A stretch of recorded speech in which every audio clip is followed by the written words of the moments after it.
श्रीरामपूर शहरातील तरुणाई नशेच्या विळख्यात अडकत चालल्याची चिंताजनक पार्श्वभूमी असताना शहर पोलिसांनी कारवाई करत नशेच्या इंजेक्शनची विक्री करणाऱ्या 2 आरोपींना रंगेहात अटक केली आहे।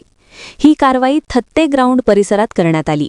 गुप्त माहितीच्या आधारे पोलिसांनी सापळा रचत अथर्व पाटील आणि गिरीश मुंदडा या दोघांना ताब्यात घेतले।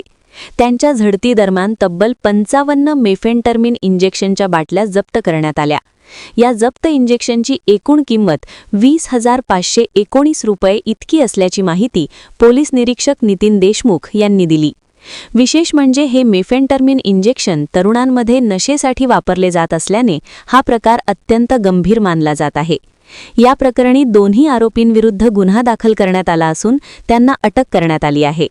ही कारवाई पोलीस अधीक्षक सोमनाथ घारगे, अप्पर पोलीस अधीक्षक सोमनाथ वाकचौरे आणि उपविभागीय पोलीस अधिकारी जयदत्त भवर यांच्या मार्गदर्शनाखाली व पोलीस निरीक्षक नितीन देशमुख यांच्या नेतृत्वाखाली सहाय्यक पोलीस निरीक्षक गणेश जाधव, पोलीस उपनिरीक्षक रोशन निकम तसेच पोलीस कर्मचारी अमोल पडोळे, संभाजी खरात, मच्छिंद्र कातखडे, सचिन दुकळे, अमोल गायकवाड, अजित पटारे, सागर बनसोडे, रामेश्वर तारडे, रवींद्र शिंदे आणि चालक राजेश सूर्यवंशी यांनी ही कारवाई केली।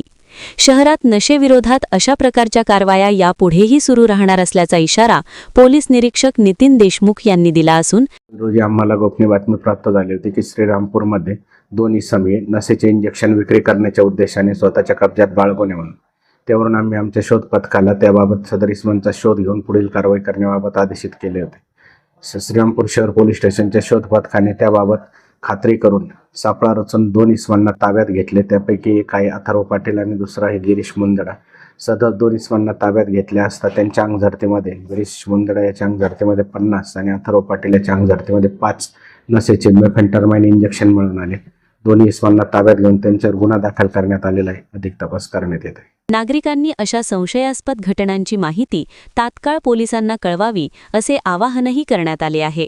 याविषयी स्वराज्य समाचार न्यूज 24 वाहिनीने घेतलेला स्पेशल रिपोर्ट।